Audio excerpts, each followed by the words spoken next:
Hello, everyone. This is Waning Moonlight, and this is how I beat the entire Dark Souls trilogy in a single day. Now, just beating 3 games back to back to back, I mean, in a sense, that sounds kind of easy. But each game was a 3 hour journey on its own, three, if not more. And if you can just sit down for 9 hours and play, I mean, that's just gotta take a lot to do. But this was all for my channel reaching 200 subscribers, so if you like seeing random challenge runs, this is where to be. Now, if you've been watching it, everything's gonna be like super fast forwarded. Because I got several games of bosses to run through. Mostly the note so far here for Dark Souls 1 is when I beat the Taurus demon, I actually picked up his axe and I was planning on using it. But then I killed a Black Knight. I got his great sword, which, the great sword is pretty good. Especially when I've killed enough crystal lizards and talked to the blacksmith giant to get it all the way +5. Then for the armor, I decided to go with Black Iron Tarkus's armor, just to kind of have the whole look absolutely matching and styling.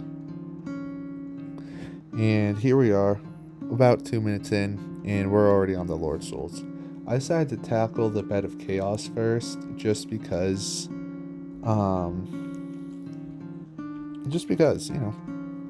no particular reason not to, so I went for it first.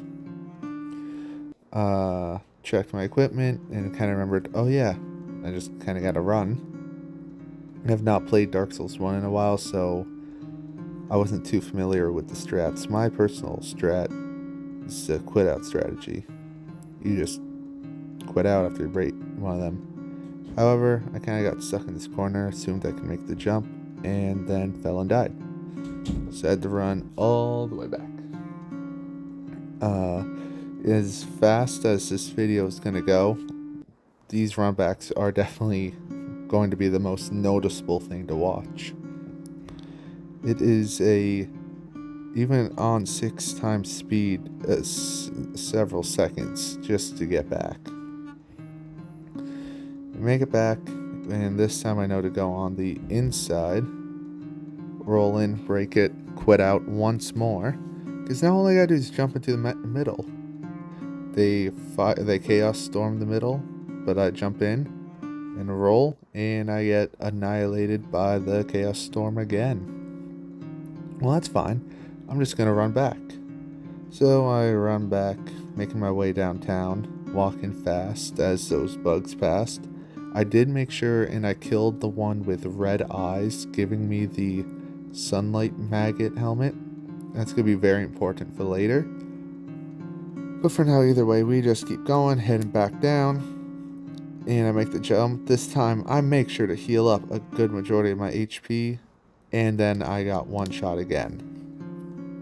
I have no idea how much damage Firestorm does, but I do not think it should be killing a person who has, let's just say, a good lot of HP, and most of my armor is upgraded. I'm assuming like a majority of those fire surges, they just spawned right on top of me, and that's why it killed me. But I knew if I had a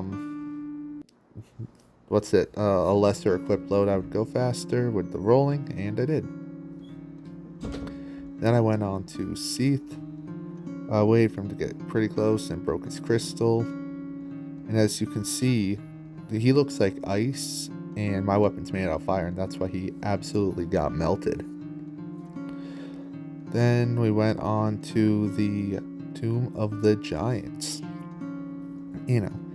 Fought Pinwheel. He was only 3 hits. I was expecting 4, but, I'm a little better than I thought. Nito, his skeletons, he takes care of them himself, and if he doesn't, then I mean I'm swinging the sword in a good like arc, so I tend to get them on accident. Then we had to go fight Sif, and this one was actually a challenge because they just kept hopping away from me. Every single move was a hop away and a hop away and a hop away and hopping.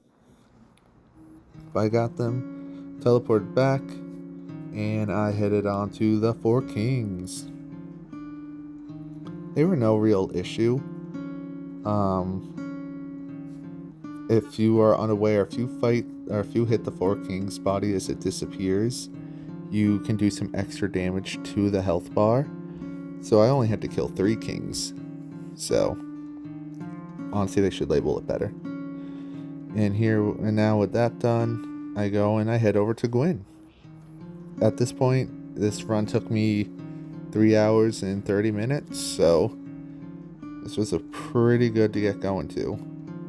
And if you didn't see it, I just parried that Black Knight with my bare hand.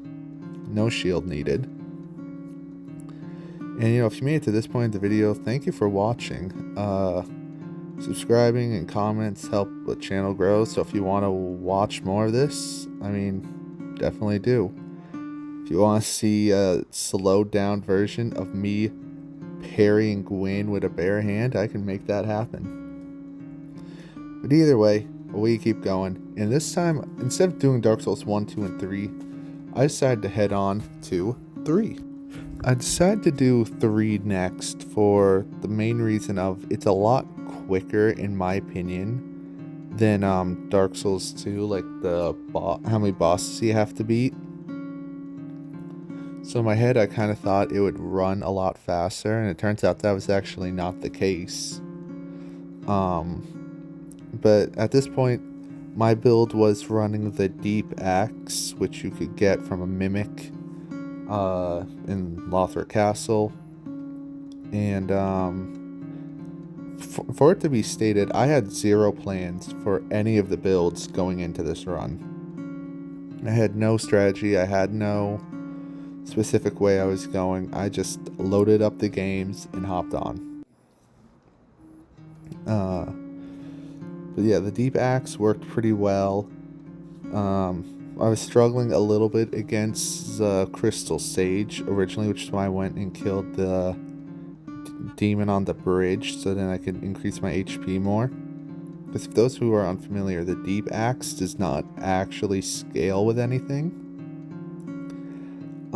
Which means you can just pump your HP and stamina as much as you want.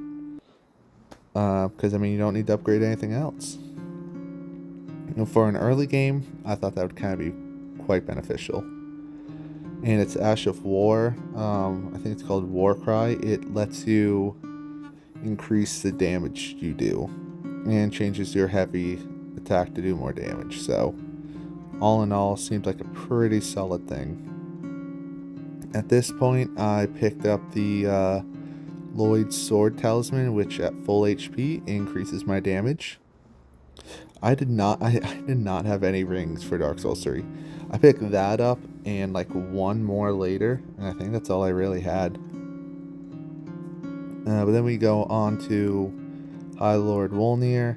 You smack his bracelets and he falls. I mean, there's no more to say to it. Yeah, he's gone. And at this point, I went and did Cirrus the Sunless quest line. Because finally I had the idea, oh, I'll use the Dragon Slayer axe. It does lightning damage, and lightning damage is pretty good to have all around. And I kind of wanted to use an axe, so I went with it. Plus, as I'm kind of a fan of Dark Souls 2, I was like, yeah, I'll do the Dark Souls 2 build. Might as well. And we went up to Aldrich, and personally, I'm a Aldrich hater. He's my least favorite boss, I think, in the series. And that includes like all the games, Elden Ring, Sekiro, Bloodborne. But this attempt, I mean, it went pretty well. Finally, I saw he was going for his bow. I ran in, and we both died. But it didn't matter. And I went and I grabbed the Storm Ruler. And I've actually beaten Yorm before without the Storm Ruler. Multiple times with like a broken sword or with an axe. But, I had places to be today, so he got ruled. And at this point, the build was really coming together. My HP and stamina was quite high leveled. I had my armor. I just could not figure out what to do. I did kill this beast, the Pointiff beast, which made it so consecutive attacks will increase my damage. Combining that with the Lloyd Swords Talisman for increased damage at full HP, combining with this axe's Ash of War, which increases damage, it was a pretty good combo.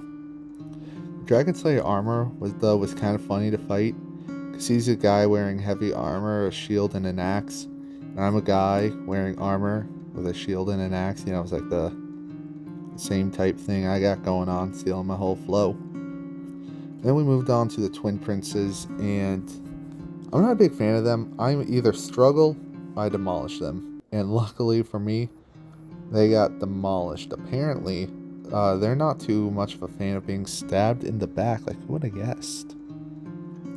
So I beat up on the crippled and the mute, and that would never sound bad out of context. And I'm surprised I honestly lived with running out of Estus. But then we head on out, and now all we got left to do is our good old friend, the Soul of Cinder. Just had to stock up a little bit. Now make sure we're well and prepared before we get going. Overall, the Dark Souls 3 portion was pretty fun of the run. I struggled a little bit against the Pointiff. He probably took like 7 or 8 tries, which was actually the most out of any boss in the run. She wasn't bad. Dark Souls 3 is still pretty fun. And this one, once again, took me 3 hours and 30 minutes to beat. Surprisingly weird how on time it was with Dark Souls 1. It's almost like they're made from the same company. But either way, we head into Dark Souls 2, and like every time I play this game, I always grab the Morning Star. If you've never done it, it's a super good early game weapon, and so it's like, why not grab it? It has bleed, only scales with strength, and it's like, I think it's C scaling to start. So yeah, that's my pitch for the weapon. I kill the Pursuer for the Ring of Blades, which increases my melee attack. And at this point, I bought the Blacksmith's Key, so now my weapon's +3. Killed the second Pursuer, and I go and I fight these guys. At this point, now my weapon is +6. I've only killed 3 bosses, and my main weapon is +6. That's pretty good. But no matter how good it is, we still gotta deal with these guys. They're not too bad to deal with. It's just hard when you don't not have much healing left. Or in general, you kind of gotta bait them out and take what you can. And luckily, I was able to make a workaround to get it done. And then we were on to the Rotten. The first of many Rotten fights. So if those are unfamiliar, in Dark Souls 2, there is a gate you need to go to make it to the mid-game. You can either get there by beating the 4 main lords, or collecting 1,000,000 soul memory. I am going for the 1,000,000 souls route, because I know it's a lot easier. Now at this point of the game, I was definitely run out and run down. My throat was starting to hurt, actually. My throat still hurts today because I'm recording this literally the day afterwards. I kept it going. I kept at it. I dodged and weaved and kept trying to fight the Rotten. He ain't too hard. The only issue is he gets set to a new game cycle every time we fight him, so he gets more HP. And though the Morning Star is not bad, its bleed effect doesn't really affect him. And his HP is just going up, and my attack ain't going up too much. There was no easy way from what I had access to get any Titanite chunks. So all I really was leveling up was my HP and endurance to get more dodges and more swings. Here we are to fight him for the third time. It was at this point I started reconsidering my weapon of choice. I mean, it's a solid weapon. I do like it, and for people who haven't used it, I would say go for it. But I also had picked up this ring that basically makes weapons break a whole lot slower, which means I get a lot more uses out of them.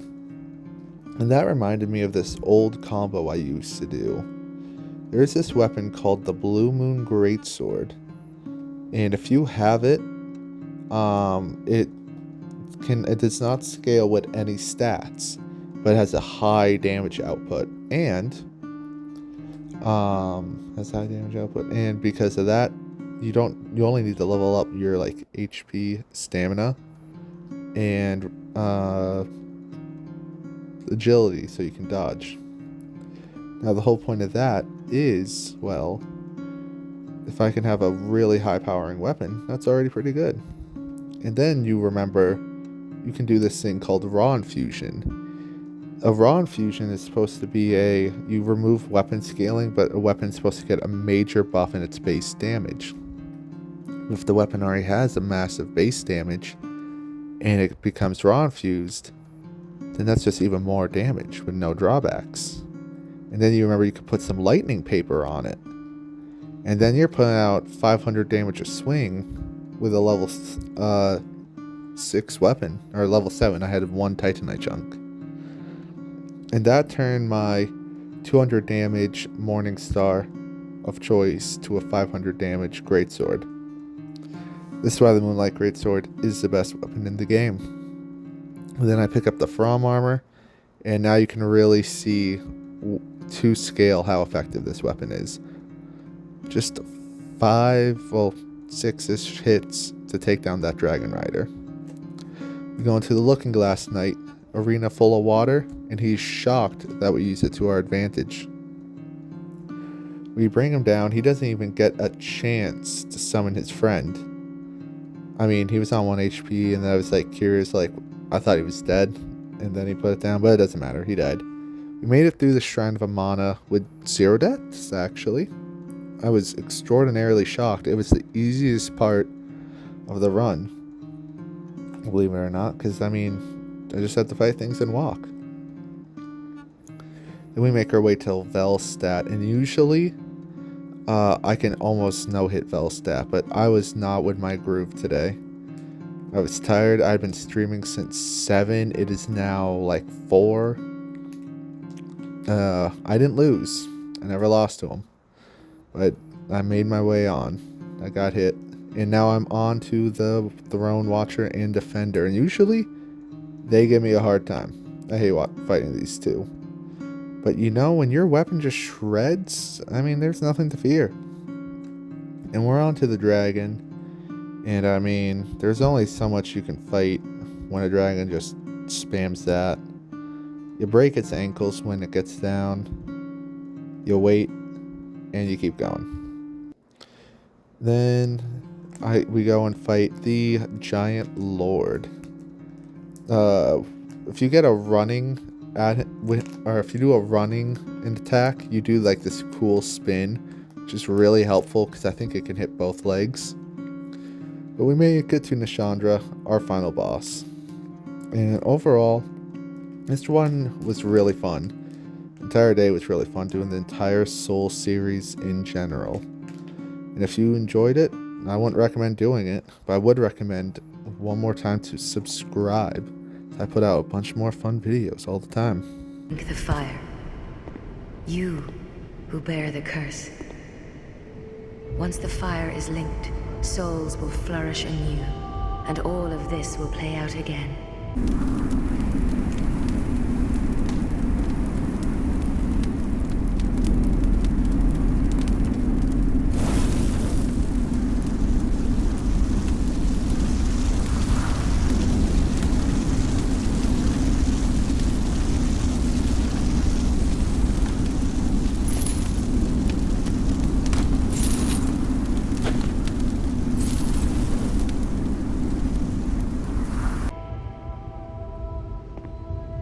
It is your choice to embrace or renounce this. To serve your highness. We are here to serve your highness.